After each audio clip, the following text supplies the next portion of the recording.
Okay, real quick, I want to make a disclaimer that I did not make this mod. I downloaded it a few years ago from the Civ Fanatics forum. I'll link it in the description, but I don't know if the links are still good. I have edited this scenario, so it will be different from the original game. And it's only an overview, not a let's play, so there won't be much gameplay footage. Unless this gets enough views and likes, then I'll make another one. This scenario is called World War II European Front. You can play as 5 countries: America, the Soviet Union, Germany, Great Britain, or Italy. Here's the intro screen. You can pause the video to read it if you want, but I will get to this information later. I'll be starting as Germany. What I love about this scenario is how in-depth it is. There are hundreds of unit types and thousands of units on the map. The map is also humongous to allow for large-scale battles on multiple fronts. I'll start with the map.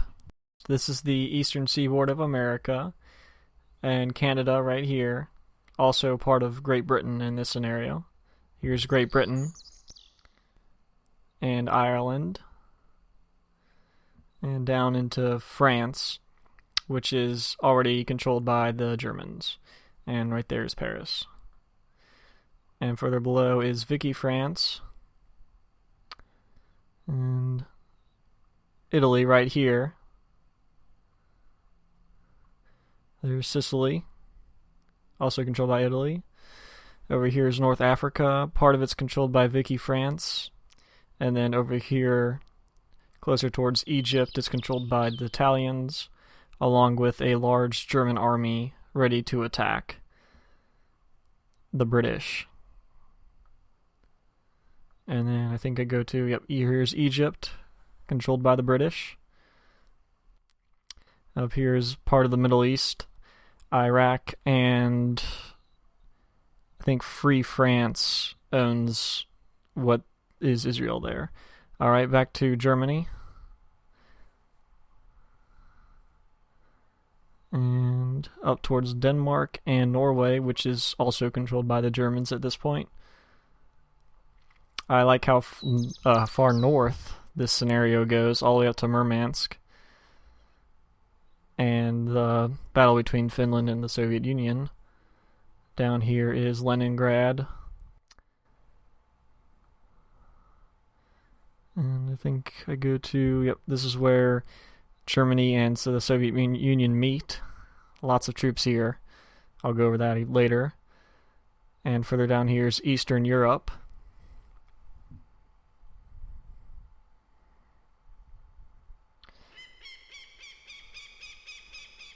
And more units. I think I go to Stalingrad next. There it is. And then further up here is Moscow. So all the major cities of the Soviet Union are included. If you're a World War II buff, you've probably noticed that this scenario starts in mid-1941. Germany has already conquered Norway and France, and has all their forces amassed and ready to invade the Soviet Union in Operation Barbarossa. I think this is done because of the AI. If the scenario started in 1939 and you didn't play as Germany, the AI-controlled Germany isn't going to follow history and invade Poland, turn around, invade France through the Low Countries, then stop and turn around again, and then go all out on the Soviet Union. The default scenario has all of the Axis countries in a locked alliance and permanently at war with the Allies, which are also locked into an alliance. So even though Pearl Harbor hasn't happened yet, America starts this scenario at war. To make up for this, America starts with a small force and has very few units in Europe, and will have to cross the massive Atlantic to get any troops in the conflict. The biggest battles are going to happen on the Eastern Front, but the scenario also includes the Battle of the Atlantic with Germany, which has lots of U-boats, and there are all sorts of classes of warships, all unique to each country. I'll briefly go over the Civilopedia. Here are the governments, each one tailor-made for the major countries involved. If you don't like their settings, you can always change them in the editor. One note here that National Socialism is for Germany and Fascism is for Italy. So you will never have to worry about changing governments or periods of anarchy. The settings are also very easy on you financially. You don't have to worry about balancing your treasury until late in the game. This scenario is definitely set up for war and for producing large amounts of units. There are so many unique unit types in this game that even though the game itself doesn't slow down my laptop that much, when I go into the unit list my laptop slows way down. Not only are there unique units like the T-34 for the Soviet Union and the Panzers for Germany, there are different models and variations. These here are all Panzer units. City improvements are pretty similar to the normal game. The emphasis here is on shield reduction to mimic the mass production of the weapons of war during World War II. There is a factory which increases shield production by 50% but produces pollution. There is a coal plant which upgrades the factory to produce even more shields, and the manufacturing plant which also increases shield production by 50%. So even a small city on poor land with the right buildings can turn out units at a steady rate. The other important things here are the mobilization offices. They produce basic infantry every 2 turns and are unique for each of the 5 playable countries. All cities can build their respective draft offices, so massive amounts of infantry are produced across the board. They represent the draft and the millions of men conscripted. It also helps to balance out the armies, because let's face it, nobody is going to build basic infantry units. Great wonders act as factories that produce a certain unit every so many turns. Most of them are for America, Germany, and Soviet Union. Only one city can build these. I'll go more in depth with them in the editor. Okay, here's my advisor screen. Under Domestic Advisor, as you can see, I have a 50% research rate with a net gain of 504 gold per turn, which is very high. And under the Military Advisor, it shows I have 1,739 current units. My cities can support 1,447, so I'm losing 292 gold per turn. But even with that, I still am making 504 gold per turn. Here's the Science Advisor tab. There are, I think, 3 different eras, all the way to the nuclear bomb at the end. It takes a while to get through these. There are so many types of units, these technologies always unlock some units. Most of the typical World War II units come from the first 2 eras. The last one is for the super heavy bombers and tanks.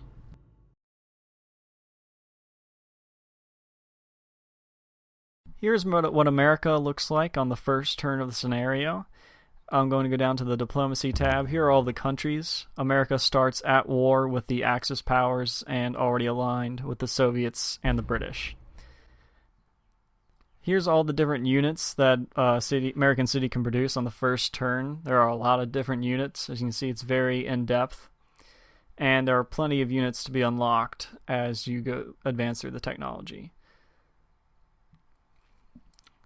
All the Allied units start with no movement, and they're defenseless against the first turn of Axis attacks. I think this is mostly for the Eastern Front so that Germany can invade the Soviet Union as a surprise. There's the half of the American Navy is right here. The American Navy starts out pretty strong and can get much, much stronger. America's production base starts out, it's pretty slow, but can very quickly explode and produce lots of strong units every turn. These are the only bases that are outside of the American continent. They're just small bases in Britain to simulate all the reinforcements that America can send to England.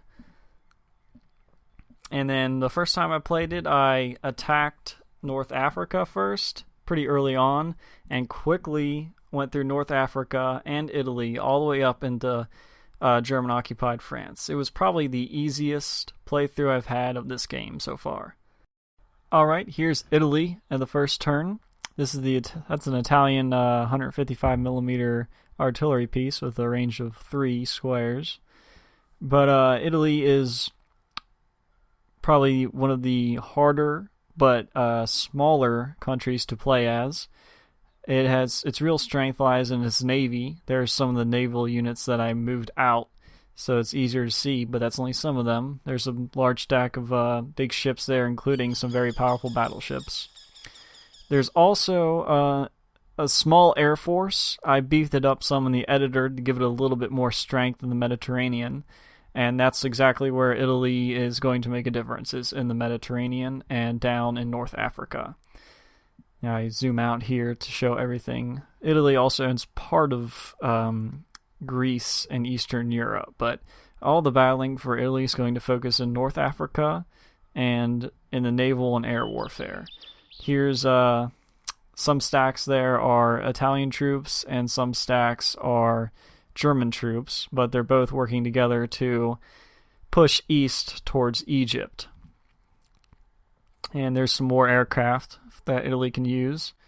It's up to you if you want to really focus on North Africa or kind of spread your troops around to help out Germany. The disadvantage to playing as Italy is you rely a lot on Germany, which will be controlled by the AI.